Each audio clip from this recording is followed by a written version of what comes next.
بسم الله الرحمن الرحيم. السلام عليكم ورحمة الله تعالى وبركاته. كلنتي وعنا ونكسن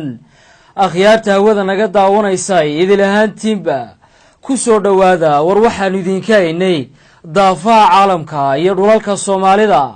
وركونا وحا ودين كاي منايا استوديو وتلفيشا كوكولي يهي مقالة هرقيسا انتو وركو صعدنا وحا إذا لسعو السين دونا أنيقو وحا يدروس عبد الله إسماعيل بيرشيا qodobada aad ku daawan doontaana waxa kamid ah rabshado ka dhacay magaalada Gaarisa kadib markii lagu dhawaaqay natiijada doorasho halkaasi ka dhacday golaha wasiirada ee xukuumadda Soomaaliya oo ansixiyay sharci xakameynaya hubka golaha baarlamaanka ee maamulka Puntland oo ansixiyay golaha wasiirada ee cusub ee maamulkaasi munaasabad lagu daafurayo shirkad cusub oo soo saari doonta caanaha iyo juuska oo lagu qabtay magaalada Hargeysa xildhibaan Yuusuf Xasan Cabdi oo mar kale ku guuleystay inuu noqdo xildhibaanka laga soo doorto degmada Kaamaguuji kuwaasi waa qodobada wararkayaga ugu doorka rool leh balse imikii haatan ku soo dhawaada qadar adeega bulshada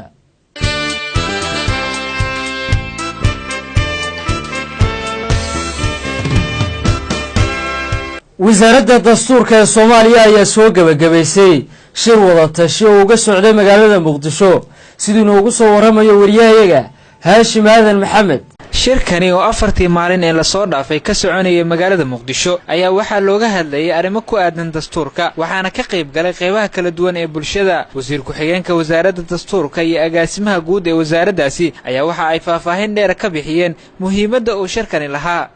runtii sida dadka ka soo qayb galay ee ka wada dhawaajiyeen wuu ka duwanaa shirkii hore la qabanayay sifa ahaan iyo wixii looga hadlayay iyo xitaa dadkii ka soo qayb galay runtii aad iyo aad ayuu ugu duwanaa muddadii aan dhex joogay shirka oo aan marnaba ka tagin inaan howlo degdeg ah leeyahay mooyaane runtii waxaan arkayay wax aad iyo aad u muhiima dood furan oo caafimaad qaba oo mar aad iyo aad mataqaanay dood u kululaanaysay mar la dajinayay ugu dambeyntiina meel dhexe isugu imaanayay ayaa runtii ii muuqday wasaaradana waxaa ii muuqatay tiimkii hogaaminayay ee barnaamijkan inay mar walba ay dhexdhexaad ka ahaayeen oo wixii mudane wasiir aadna falteenna runtii si dhab ah loo dhaqangeliyey marka waa uga mahadcelinayaa adinkana kasoo qaybgalkii iyo shaqadii wanaagsaneyd iyo doodii ka dhacday ee ku saabsaneyd kulanka istiraatiijiyada waxbarashada madaniga ah lagu dejinayo mase qorshaha lagu sameynayay muddadii 4 maalmood walaalayaal waddankanaga burbur baa ku dhacay dhowr iyo 20 sano oo ummadihii iyo adduunkii ay dhismahayeen oo sharaf ay ku noolaayeen sharaftanadii waxbaa ku dhacay qaranjab baa lagu dhacay waxa ugu horeeyo oo burburay waxa weeye constitutionadii dawladdii dadka ay mataqaanaa ilaalin lahayd sharafteeda iyo xuquuqdeeda ummad kaligeed iskama noolaato waxaa la yiraahdaa bulshada mataqaanaa insaanka mujtamaca dabcigiisa waa madani dawlad la-aan ma noolaan karo marka laga hadlahayo marka muddo dheer ayaan dawlad la-aan kusoo noolayn muddo dheer baan duruufo adag iyo isdil iyo tahriib iyo burbur iyo wax walba oo bini aadanka aan sharaftiisa ahayn nagu dhacday laakiin maanta alxamdulilaahi waxaan ku faraxsanahay in aan ka hadlayno wixii shayga ugu muhiimsanaa oo dawladnimada lagu noqon lahaa oo ah dastuur wasaaradda dastuurka xukuumadda federaalka Soomaaliya ayaa maalmihii ugu dambeeyay waxa ay magaalada Muqdisho iyo xarumaha maamul goboleedyada ka waday shirar ku aadan wada tashiga dastuurka Cabdiraxiin Sancaylawe Somali Cable magaalada Muqdisho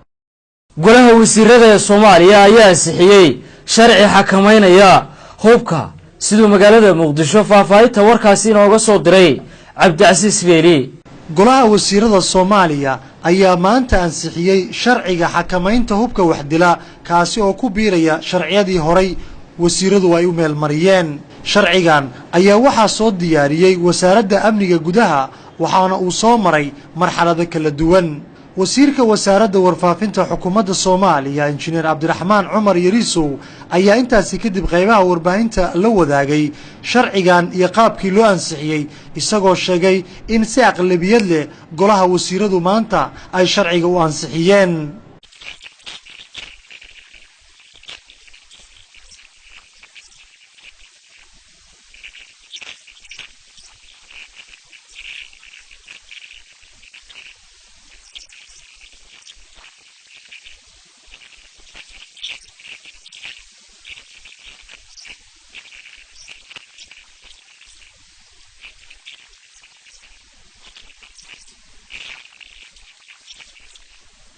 xukuumadda Soomaaliya ayaa muddooyinkii ugu dambeeyaba waxay awood saaraysay adkeynta ammaanka caasimadda iyo guud ahaan sidii dalka ugu noqon lahaa mid nabadgelyo. waxayna xukuumadda Soomaaliya bishii May ay ku dhawaaqday howlgal loogu magac daray xasilinta caasimadda kaasi oo meelo badan oo magaalada Muqdisho ah laga dareemay.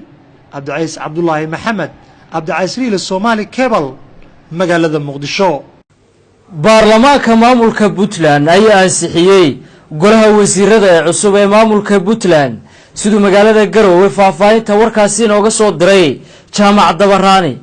kulanka baarlamaanka Puntland uu maanta yeeshay waxa goobjoog ahaa 64 mudane waxaana lagu ansixinayay oo ajada ugu weyn ahaa ansixinta golaha xukuumadda cusub ee Puntland ee dhawaan soo magacaabay madaxweyne Gaas. waxa kulanka lagu bilaabay in laga dhageysto xogahooda shakhsiyadeed iyo khibradahooda wasiirada ku cusub golaha oo mid kasta la siiyay 5 daqiiqo soo uu ugu sheego baarlamaanka iyo korjoogtada iyo waliba gudida. haddaan u gudbo taariikh nololeedkayga madaxweynaha Puntland Cabdiweli Maxamed Cali Gaas ayaa kulanka ka soo qayb galay waxaana uu ka codsaday baarlamaanka inay ansixiyaan xukuumadda uu soo dhisay. waxaan leeyahay maanta xaaladahaas ugu meersan awgood iyo horumarkaas baaxadda dalka ka socda in aysan Puntland awoodi karin inay sii la'aato golaha xukuumad saacad dambe iyo waqti dambe. anoo halka ku dheeraynay kuna kalsoon garashadiina iyo wadaniyadiina waxaan idinka codsanayaa in aad siisaan xasaanadda golaha xukuumadda ee idin hori fadhiya. intaasi kadib waxa baarlamaanka la weydiiyay oo waliba uu madaxweynuhu ka codsaday inay si duuduuba u ansixiyaan wasiirada in cod la geliyay in baarlamaanku qaabka loo ansixinayo wasiirada inay noqdaan duuduub iyo mid in loo ansixiyo. cod gacantaaga baarlamaanku haddana isku raacay in duuduub loo ansixiyo. intaasi kadib waxa loo qaaday cod gacantaaga xasaanadsiinta golaha xukuumadda cusub ee madaxweyne Cabdiweli Gaas uu mar kale soo dhisay. waxa baarlamaanka fadhiyay 64 mudane waxaana u codeeyay oo xasaanada siiyay golaha wasiirada cusub ee ansixiyay koob iyo 60 xildhibaan. waxa ka aamusay oo kaliya 3 xildhibaan mana jirin cid diiday. baarlamaankana waxa joogay sidaan idin sheegay 64 mudane. madaxweyne Gaas waxa uu mar kale la hadlay warbaahinta inta kulanka joogay waxaana uga mahad celiyay baarlamaanka sida uu ansixiyeen xukuumadda uu soo dhisay. gudoomiyaha baarlamaanka Puntland Axmed Cali Xaashi waxa uu inoo faahfaahinayaan natiijada ansixinta golaha xukuumadda cusub ee Puntland. waxa maanta golaha baarlamaanku u fadhiisteen xasaanadsiintii wasiirada la soo magacaabay. kulanka fadhiyay wuxuu 64 waxaa ogolaaday 61 mudane. ciddii ma jirto 3 oo ka aamustay iyo aniga aan codeyn. waxaa 64tii fadhiyay sidaas ayay ku dhamaatay xasaanadsiintii golaha wakiilada. waxaa dhiman 4 wasiir 4 wasiirna xilliga soo diyaargaroobaan ayaa loo fadhiisanayaa xasaanadana loo eegayaa. assalaamu calaykum waraxmatullaahi wabarakaatu. madaxweyne Gaas ayaa golahan xukuumadda cusub ee Puntland soo dhisay kadib markii golihii hore ay kala direen oo ay xasaanada kala laabteen baarlamaanka Puntland. golaha xukuumadda cusub waxa uu ka kooban yahay 53 mudane oo 4 kaliya ay haween yihiin. waxa isugu jiraan wasiiro boosaskoodii ku soo laabtay, kuwa la isku bedbedelay iyo waliba xubno cusub oo isugu jira wasiiro ku xigeenno iyo wasiiro dowlayaal. waxaa ka maqnaa ansixinta maanta ilaa 4 wasiir oo dalka dabadiisa jira kuwaasi oo yana la sheegay markooda inay hor iman doonaan baarlamaanka. waa jaamacad Dabaraani oo ka soo hadlaya Somali Cable TV Garowe. qaar ka mid ah mudanayaasha golaha wakiilada Somaliland ugu jira xisbul xaakimka talada dalka ayay kulmiye ayaa sheegay inay guud ahaanba xisbigaasi iska casileen kuna biireen xisbiga mucaaradka ee wadani sidoo inoogu warramayo wariyahayaga Faysal Maxamed Aadan FIFA.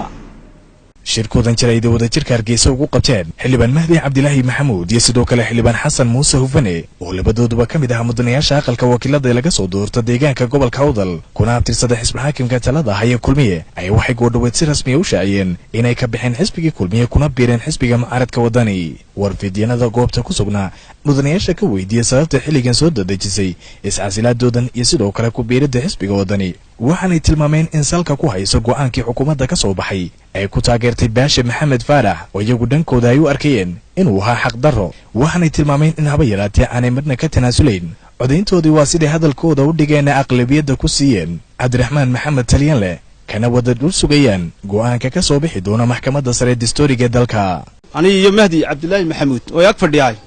waxaan ka tirsannahay xisbiga kulmiye haddana waxaanu siinay codkayagii Cabdiraxmaan Maxamed Talyanle ayaanu siinay xisbi maad ma ahayn maantaasi golaha ayaa dooranayay gudoomiyahoogi goluhuna wuxuu xaq u leeyahay inuu ka tashado aayihiisa inuu ka tashado ninka wadi kara ee hogaamin kara golaha inuu ka tashado ma aha in xildhibaanada meel looga soo yeedhiyo oo la yiraahdo hebel doorta annagu ma qabno fikirkaasi waxaan qabaa fikirka ah in la hagaajiyo golihii oo daliil badan shacabka kaga timaado mar walba in la hagaajiyo oo hoggaan fiican loo sameeyo ayaanu aaminsanaanaa maanta waxaan ka cadaynayaa inaan ka baxay xisbiga kulmiye xubinnimadiisii inaan ka baxay xisbiga kulmiye isla saacadaana ku wareey xisbiga wadani ayaan cadaynayaa taas ayaan cadaynayaa maanta wixii ka dambeeyana waxaan ka tirsanahay xisbiga wadani ayaan ka tirsanahay ee waliba garab loogu taagay garab lagu siinayo xaq darradii maanta waxaan damiirkaygu u adkeysan waayay runtii weeyaan taasi ayaa kowka taasi ayaa horeysa wixii dambana xafladda ku biiritaanka xisbiga wadani ku biiray ayaan ka sheegi doonaa xaq u leeyahay inuu cidii wadi karta ama hagi karta oo codeeyo maaha in la jujuubo in wax loo yeedhiyo in la yiraahdo halka mar ya waxaan doorashada u soo galay in xorunahay waa codkayagana cidaan u garano ayaan siinaynaa cidiina hagi karta ayaan siinaynaa waxaan isla garanay in aan ninka Cabdiraxmaan Maxamed Talyanle siiyo codkayaga waxaan kaloo sheegayaa xukuumadda golaha waxa weeye golihii fulinta annaguna golihii sharci dejinta nahay waxaan diidaynaa faragelinta qaawan ay ku hayso golahayagii bishii 8aad waxaan halkan ku cadaynayaa in uu helay Cabdiraxmaan Maxamed Talyanle uu helay 39 cod anigoo Mahdi Cabdilaahi waxaan cadaynayaa inaan codkaygii siiyay anigoo kulmiye ah Cabdiraxmaan Maxamed Talyanle anigoo xildhibaan Mahdi Cabdilaahi Maxamuud kana tirsan golaha wakiilada kuna jiray oo kamid ahaa golaha dhexe ee xisbiga kulmiye waxaan maanta oo laga bilaabo cadaynayaa anigoo waxaan cadaynayaa inaan ka baxay oo iska casilay xubinnimadii golaha dhexe xisbiga kulmiye sababaan iskaga casilay waxa kamid ah cadaalad darrada ka dhacday ay ku taageersan yihiin ee doorashadayadii ay ku duusiyeen isdaba mariyeen ay waliba ku indhaadag yihiin sababta daraadeed baan uga baxay xisbiga kulmiye aniga iyo kuna biiray xisbiga wadani aniga iyo bulshadii aan matalayay ay soo dooratay waxaan leeyahay saacada laga bilaabo waan ka baxay xisbigii kulmiye ee ka tirsanaa Faysal Maxamed Aadan Faysal FIFA TV-ga caalamiga Somali Cable magaalada Hargeysa munaasabad lagu daafurayay shirkad cusub oo soo saari doonta caanaha iyo juuska ayaa lagu qabtay magaalada Hargeysa sidoo warbixinta warkaasi inoogu diyaariyay magaalada Hargeysa wariyahayaga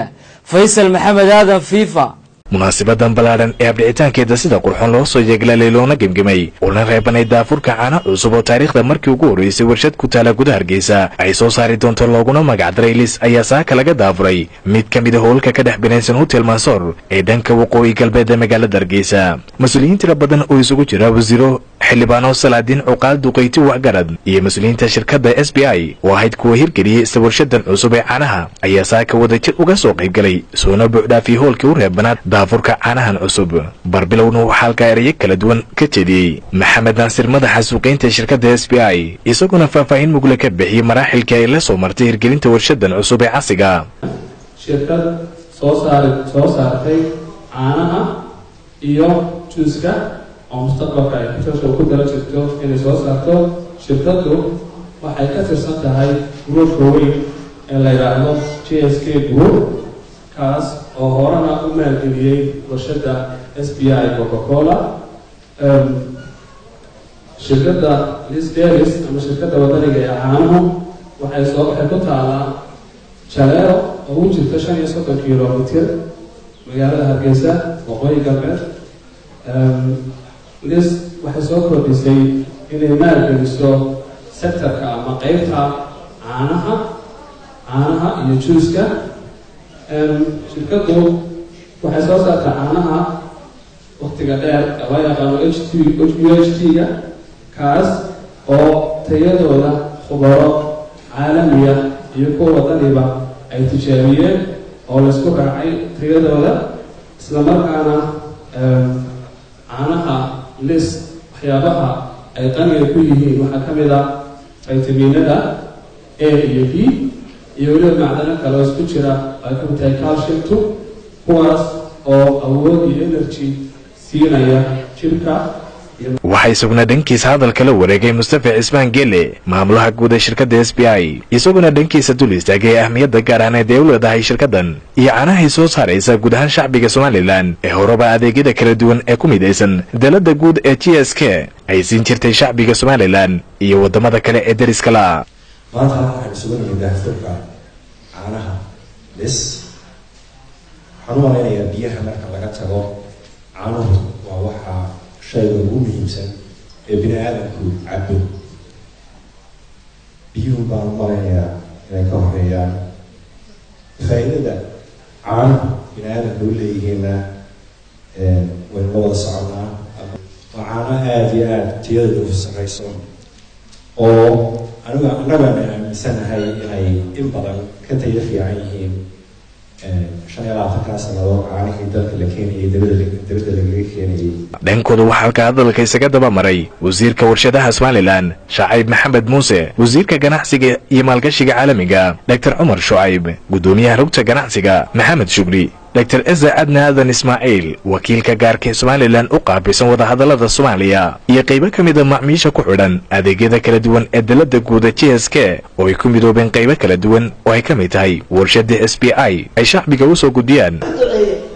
bahdana maalinta baana meherada ka maqan waxa la keenay caano aad farabadan caanaha ay kaniyada la sheegay doonta waa dhadhaminaya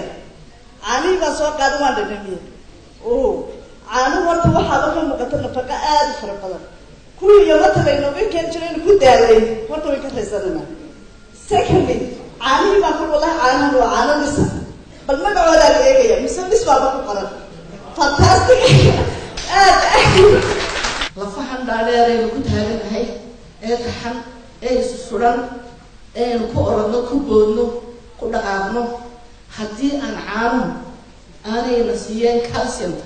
ay ka samaysan yihiin maynaan taagnaadeen. inaga farxiyaan ay noo soo bandhigaan SBI guud ahaanba waa shirkad caalamiya ama waa farsamo caalamiya oo shirka ugu weyn ee ka jirta geyga Somaliland. SBI 5 sano oo ay jirtay waxay gaadhay meel aad iyo aad u sareysa. waxay ku gaadhay qorshe cad,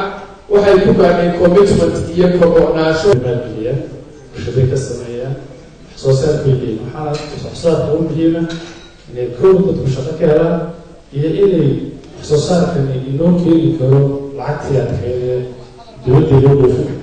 loo dhoofin lacag bay saarayso oo wixii aan soo irsanayay intii way loo fiican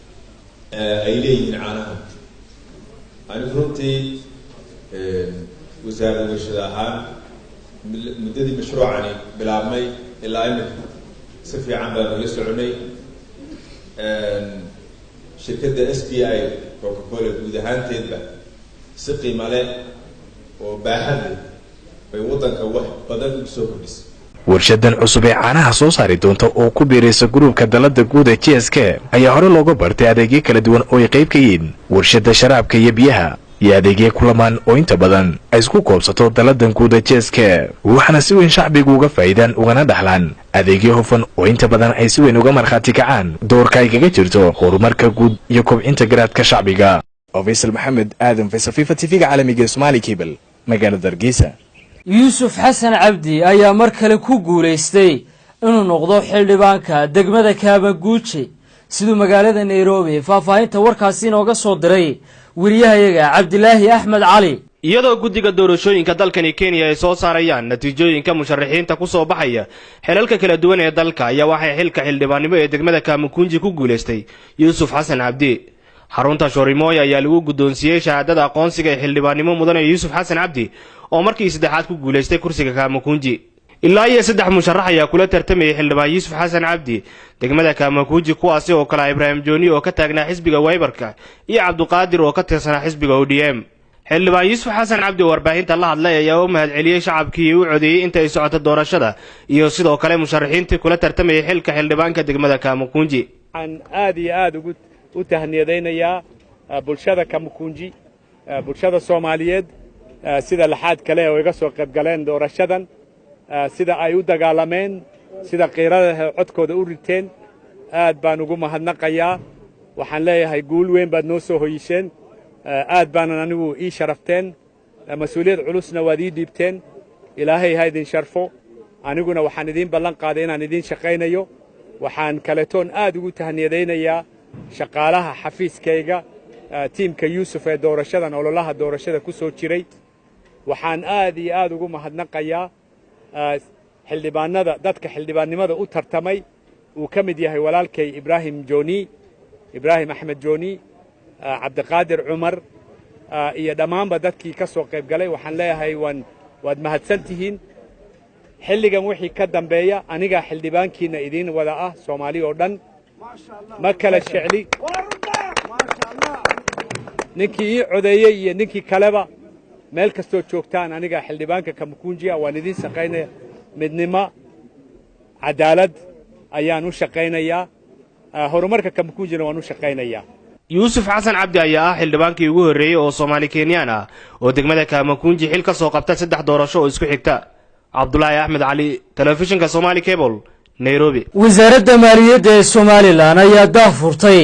aqoon isweydaarsi dib loogu eegayo miisaaniyadda Somaliland sidoo magaalada Boorame faahfaahinta warkaasi inooga soo diray wariyahayaga Jaamac Xuseen Jaamac. wasiiru dowlaha wasaaradda maaliyadda Somaliland Yuusuf Xasan Umal ayaa si rasmi ah u daafuray aqoon isweydaarsi dib loogu eegayo maamul daadajinta miisaaniyadda Somaliland taas oo kulmisay dhammaan agaasimayaasha guud ee wasaaradaha kala duwan ee dalka isla markaana ay weheliyaan agaasimo waaxidada maamulka lacagaha ee isla wasaaradaha Somaliland. kulankan oo ka soo qayb galeen maamulka gobolka ka degmada Sheekhu Beledka gobolka oo mas'uuliyiinta jaamacadda Camuud iyo wasiirka wasaaradda shaqada iyo arrimaha bulshada Somaliland Maxamed Cabdullaahi Obsiye ayaa ugu horeyn waxa halkaasi ka hadlay isla markaana sheegay inuu kulankan si rasmi ah u daafuran yahay wasiiru dowlaha wasaaradda maaliyadda Somaliland mudane Yuusuf Xasan Umal. arrinta taliyeedkanku runtii laba arrimood baa aad u muhiim ah aniga mid waxa weeye fahamka in la fahmo sida la sheegay runtii ma hawl yara mana runtii haddii loo soo jeesto la qaato iyo implementationkiisii sidii loo fulin lahaa. fulintaasi waxay noqonaysaa laba qaybood in lagu shaqeeyo iyo in la sii gudbiyo. maanta sida Dr. Samatar sheegay halka kan waxaynu runtii bal inagoo discussionku inoo dambeeya halka ku dhigan doono waxyaabaha inoogu weyn waxa weeye horta house back baa waxaa la fahmay intayday baa waxaan runtii la fahmay waayo waxa haddaan marka horeba la fahmin dee laguma shaqayn karo mana soconayso runtii. iyagana dhankooga hadalka waxa iska daba qaatay barasaabka gobolka Awdal Mustafa Cabdi Ciise Mustafa Shiine duqa degmada Boorama Maxamed Xuseen Meydhane Sheekhu Beledka gobolka Awdal Sheekh Cabdullaahi Sheekh Cali Jawhar Boqorre gudoomiye ku-xigeenka jaamacadda Camuud ee magaalada Boorama Professor Boqorre Cilmi Boqorre ayaa ka warbixiyay faa'iidada ay u leedahay dadka reer Boorama aqoon isweydaarsigan la keenay magaala madaxda gobolka Awdal ee Boorame. waxay farxad noogu tahay in mas'uuliyiinta qaranka Jamhuuriyadda Soomaaliland uu lahaa weliba khaasatan mas'uuliyiintii wareejinaysay maamulka qaranka Jamhuuriyadda Soomaaliland qaasoo wasaaradda iyo hay'adaha dowladda inay joogaan magaalada Boorame oo shacabka reer Boorama dareemayaan inaanay qof ka dhinnayn intii loo baahnaa ee halkiisa loogu tegi jiray inay maanta goobta fadhiyaan uga mahadcelinaynaa runtii wasaaradda maaliyadda wasiirkeeda wasiir dowladeeda wasiir xigeenkeeda iyo dhiijigeeda inay go'aansadaan inay halkan ku qabtaan hawshii taableen taasi waa mid ay dareensan maanta dadweynaha deegaanka aynu joogno iyo gobolkanba waa mid isu maaragtay keenaysa in la wada yeesho oo la adkeeyo qaranimada Jamhuuriyadda Soomaaliland oo la isdareensiiyo si ruuxi ah laakiin dowladii anagu masaajidda aan ku ahay meelihii aan eegayay ee aan lahaa halkaas lagaaga yeey ma soo dhigan wasaaradda maaliyadda laakiin aan tashiif ma u qaadanayna aad baan ugu soo dhaweynaynaa dhabarkii baa tihiin waddanka waxa hogaamiya anu marban maayadka ahaan jiray Boorama sideetankii ilaa 68 waxaan dowladda dowladnimada la socday qofka ku meel guud ogaanaya waxaan anu ogeyn iyada oo director uu yahay ninka wasaaradda xukuumadda ruuxaantii program sahlan maaha yacni maxaan ku dhaha fahamkiisa iyo qaabka loo fulinayo runtii Dr. Samatar wuxuu markii hore jeclaa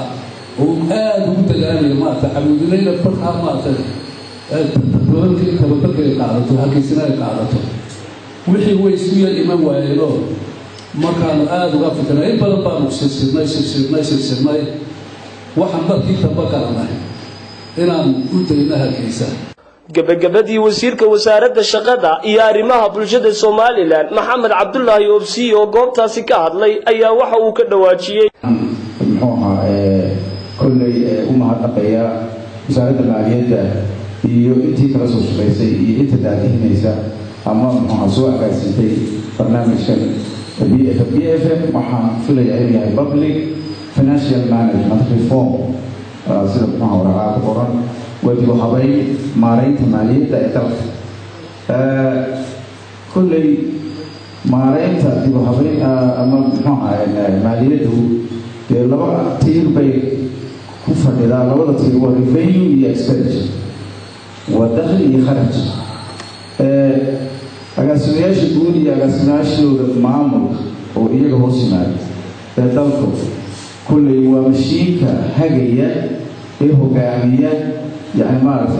مارينها مالية si kastaba ahaatee aqoon isweydaarsigan ayaa noqonaya kii ugu horeeyay noociisa ee la keenay gudaha magaalada Boorama isla markaana ay ku kulmaan tirada intaas leeg oo iyagu ah mas'uuliyiinta ugu sareeya wasaaradaha kala duwan ee dalkani Jaamac Xuseen Jaamac Cabdulle Somali Cable TV magaalada Boorama agaasimaha guud ee wasaaradda dhalinyarada iyo ciyaaraha Somaliland ayaa ka hadlay xaaladda guud ee garoonka kubadda cagta ee magaalada Boorama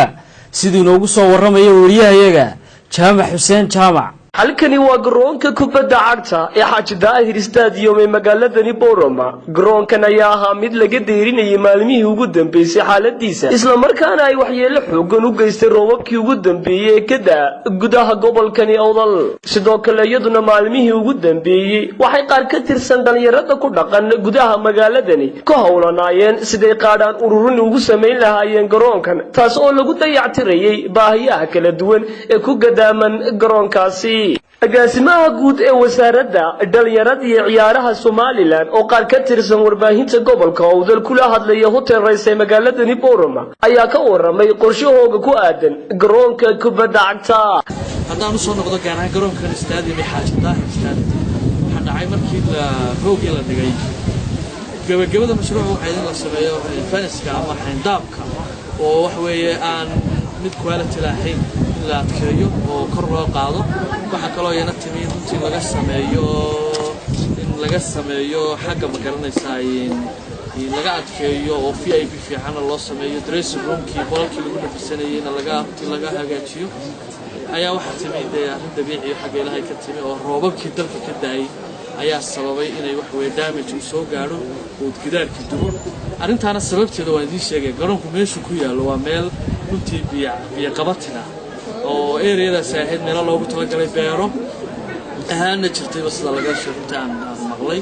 marka waxa weeye dhibaato xaggii cimilada ka timi iyo cirib dhulka ayaa keenay roobabkii baa dumiyey deerkii gidaarkii imikana wax waa la sameeyey haddana mar labaad bay damage kala keeneen marka runtii dadaalkii xukuumaddu ay waday ahaan garoomada la dhameeyo oo jiray qaybna xagga xukuumadda ka mid qaybna xagga publica iyo ganacsatada iyo laga sameeyo qaarna ay dowladaha hoose aan rabnay inay ku kabaan gabagabadiisii dalka waxa ka dhacay karays xagga dhaqaalaha oo laga wada warqabo oo hoos u dhac baa ku yimid agaasimaha guud oo wax laga weydiiyey goorta ay furayso wasaaradda dhalinyarada iyo ciyaaraha Somaliland garoonka Xaaji Daahir Stadium ee gudaha magaaladani ayaa waxa uu ka dhawaajiyay dhalinyarada reer Boorama markii horena waxay nagu cadaadinayeen iyo kuwa dalkuba garoomada hana loo hagaajiyo hal casriyo hal waxaan isleeyahay hawsha bartankan uga jiraa gabagabadeedina waan cadeeyay wax weeye dhibaato xagga dhaqaalaha dalka ka marka mashruucaas gabagabadiisa waxaas ku noqday caqabad wax weeye waa dhaqaale la'aan iyo miisaaniyadii dalka ee wax weeye doroskeeda oo aan waxba sidii la rabay aan ka jirin oo ogtihiin idinkuna marakatihiin oo wax weeye abaartii oo laga tacaalay oo dadkeen xoolihii ka baxeen oo xanuuna dhaceen oo dhibaato dhaqaale kala dhacday oo xoolihii la joojiyay taasi wax weeye waa wax cad oo la wada dareemayo marka anagu wasaarad ahaan oo qura naguma koobnay qaran ahaan waa mushkiladina hortimeeyna saameynteeda leh kan imika socda ka burco oo ay hadin la dhigo oo wax weeye roogi yaalo dhameystirkiisii iyo wax weeye qaar kale badan ba dhibaatadaas saabtay ka xumahay inay arrintaas wax weeye jiitay laakiin waxaan aad iyo aad ugu dadaalayna inaanu dhamaystirno annaga inaga go'aantay runtii oo xilkayaga ay tahay oo annaga ballan qaadnay waxaan runtii aan doonayna halkan aan dadka uga sheego garoonkan dhibaatada iminka dawladda Soomaaliland deynta ay jiray dawladii kala dambeeyay muddo dheer buu dhagaxooli jiray oo waxa weeye dadku dawlad waxa weeye dalka ka talinaysay intay ku ballan qaaday in stadium ka dhigto ay ku guuldareysatay kuba adkaaday inay deerir ku wareejiso si kastaba ahaatee wasaaradda dhalinyarada iyo ciyaaraha Somaliland ayaa waqtiyadii ugu dambeeyay indhaha ka fureysatay wax ka qabashada garoonka kubadda cagta Xaaji Daahir Stadium ee magaalada Boorama Jaamac Xuseen Jaamac Dude Somali Cable TV magaalada Boorama qaar ka mid ah xildhibaanada aqalka sare ee Soomaaliya ayaa deeq lacag gaarsiiyay maxaabiistii dhawaan laga soo daayay xabsiga ku yaala dalka Itoobiya sidoo noogu waramayo wariyahayaga Cabdicasiis Riili oo faahfaahinta warkaasi ka soo diray magaalada Muqdisho 6 kamida gabdhaha sanatarada ee aqalka sare ayaa waxay maanta booqdeen qaar kamida maxaabiistii dawladda Soomaaliya ay ka soo deysay xabsiyada dalka Itoobiya maxaabiistan oo ay maanta booqdeen sanataradan ayaa waxay gaarsiiyeen lacag shilin Soomaaliya oo gaarayay calaa qof